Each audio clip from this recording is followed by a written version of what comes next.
Could your weight gain be the result of emotional overeating? Weight gain is frustrating enough, but when you can't seem to identify the causes of it, the frustration is compounded. Emotional overeating is a somewhat sneaky problem because it can involve mindless eating. It's the sort of thing that can occur without you realizing it. If you are having trouble figuring out what's causing your weight gain, here are some tips on identifying emotional overeating, as opposed to just overeating. Seemingly unexplainable weight gain. If you are gaining weight and you can't seem to figure out why, this is, ironically, a sign that the problem may lie with emotional overeating. As noted above, you often don't know you're doing it when it comes to emotional overeating.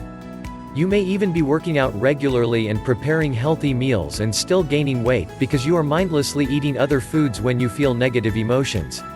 A sudden urge. Sources say that emotional hunger comes in quite suddenly, perhaps in the form of an irresistible craving for a certain food or just the urge to eat right now. True hunger is usually more gradual than that, unless you have low blood sugar or have gone a very long time without eating. True hunger does not usually take the form of an urgent need to eat a whole lot right away. Depression. More and more the connection between emotional overeating and depression is being discovered.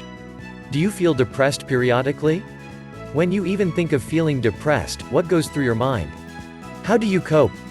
If you are picturing a big serving of your favorite comfort food, then this may be a sign that your overeating is emotion-based. Stress.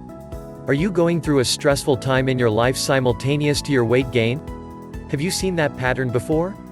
Stress, with its accompanying anxiety and other negative feelings, can trigger someone to overeat in response to those feelings.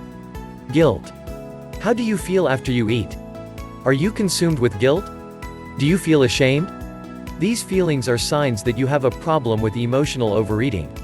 Normal eating to satisfy normal hunger does not make a person feel guilty. Specific cravings. As many parents know, genuine hunger usually means that you're more open to various food options. In emotional overeating, though, cravings may be so specific that no other food will do to satisfy your hunger. You feel like you have to have that particular food to feel satisfied.